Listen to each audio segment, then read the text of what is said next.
Hola, ¿cómo están? Qué bueno que me acompañan.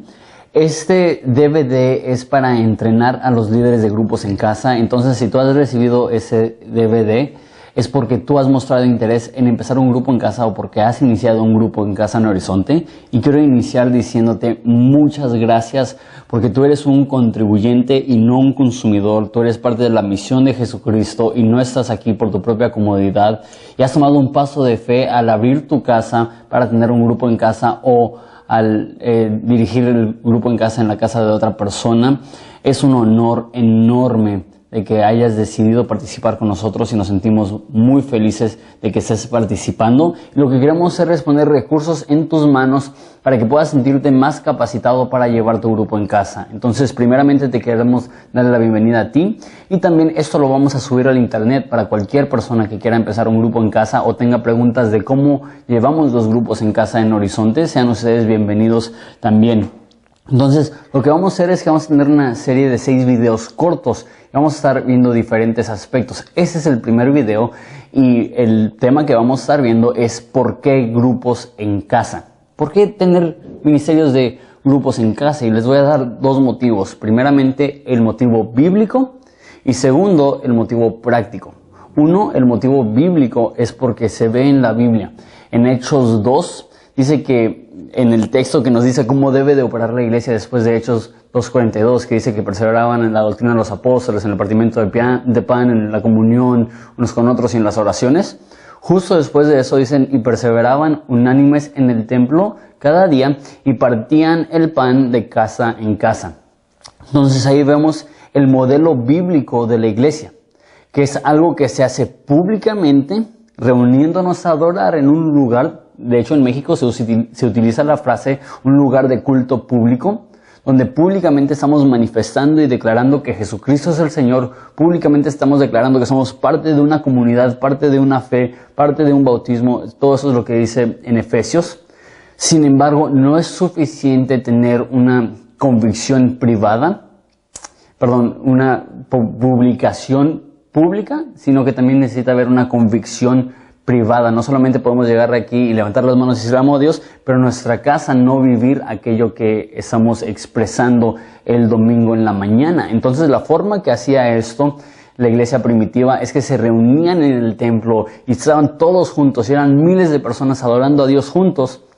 Y después se dividían y tenían grupos pequeños en los cuales se reunían para orar juntos, para discipularse los unos a los otros. Dice Hebreo que debemos de animarnos y exhortarnos los unos a los otros a buenas obras. Entonces eso es lo que hacían, estaban animando a sus hermanos. Vamos a seguir a Jesús, vamos a practicar lo que hemos predicado, vamos a seguir estudiando la palabra de Dios. Entonces vemos eso en Hechos capítulo 2, también se ve cuando sale, en Hechos sale de la cárcel Pedro. ¿A dónde va? A una casa donde están teniendo una reunión de oración por él. ¿Por qué no se estaban reuniendo en una iglesia? Porque debe de haber tanto devoción pública como devoción privada. Y también, son muchas las citas, también en Hechos 20, Pablo le dice a los ancianos en Éfeso, no he rehusado de anunciarles la palabra tanto públicamente y de casa en casa. Entonces vemos claramente ese concepto y también no solamente lo vemos en Hechos, sino que también lo vemos en la vida de Jesús. Tantos de sus milagros sucedieron alrededor de una mesa, donde estaba comiendo y llegaban los fariseos y decían, ¿este hombre cena con publicanos? ¿Este hombre cena con pecadores? Jesús entendía la importancia de entrar a un hogar, de tomarse algo de beber, de servirse algo para comer y simplemente hablar de las cosas de Dios. No entiendo por qué, pero cuando estás en el contexto de una casa, una sala, es algo muy íntimo y es un lugar donde la gente puede ser vulnerable y conocer a Jesús. Entonces, ese es el aspecto bíblico. Por eso tenemos grupos en casa, porque vemos claramente en Hechos que se reunían en el templo y de casa en casa. Yo diría que una iglesia que solamente tiene grupos grandes, grupos generales, se está perdiendo de la bendición de tener comunión íntima a través de los grupos en casa. Y eso me lleva al segundo punto. No solamente es porque es bíblico, sino que también es altamente práctico. Y en una iglesia que está creciendo o una iglesia que es grande, yo diría aún una iglesia que es mediana en tamaño, es muy difícil hallarte e integrarte. Muchas veces, mínimo en Horizonte, he conocido personas que vienen por meses y no hacen muchas amistades, no hay nadie que está orando por ellos, les da pena presentarse a lo mejor con el pastor, o a lo mejor en casos donde son iglesias más grandes, no pueden acercarse al pastor porque hay demasiada gente y uno dice, ok, esa es la iglesia donde me siento cómodo, esa es la iglesia donde estoy aprendiendo, pero no siento que pertenezco. Si algo me pasara, nadie se enteraría. Si se muere mi mamá, nadie me va a acompañar al funeral. ¿Por qué? Porque es una iglesia muy amplia, pero las relaciones no son muy profundas. Lo que hace un grupo en casa es que toma una iglesia grande y la hace pequeña. Y pueden venir muchas personas el domingo, pero estás yendo a una expresión de esa iglesia en una comunidad pequeña donde son 5, 10 personas y ahí te conocen y ahí saben cómo se llama tu esposa y tus hijos y dónde trabajas y si llegas a lastimarte, ellos se van a enterar y ellos se van a marcar, y si llega a haber una tragedia en tu familia, ellos pueden estar ahí apoyando. Es muy práctico para ser conocido.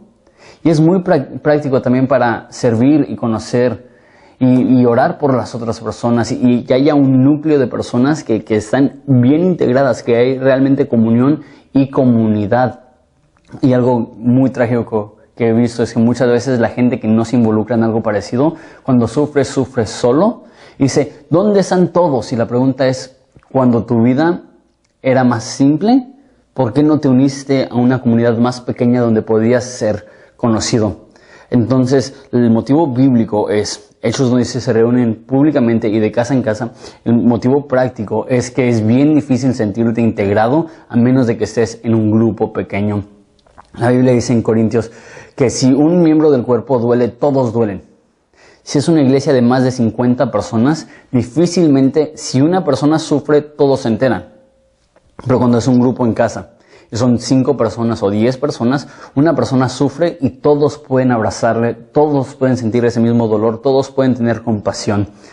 Entonces, ese es el final del primer video. El siguiente video vamos a estar viendo cómo empezar un grupo en casa. Va a ser muy práctico, pero te reitero, si tú eres un líder de grupo en casa en Horizonte, te agradezco desde el fondo de mi corazón porque estás cumpliendo con una función muy importante para el reino de Dios. Dios les bendiga.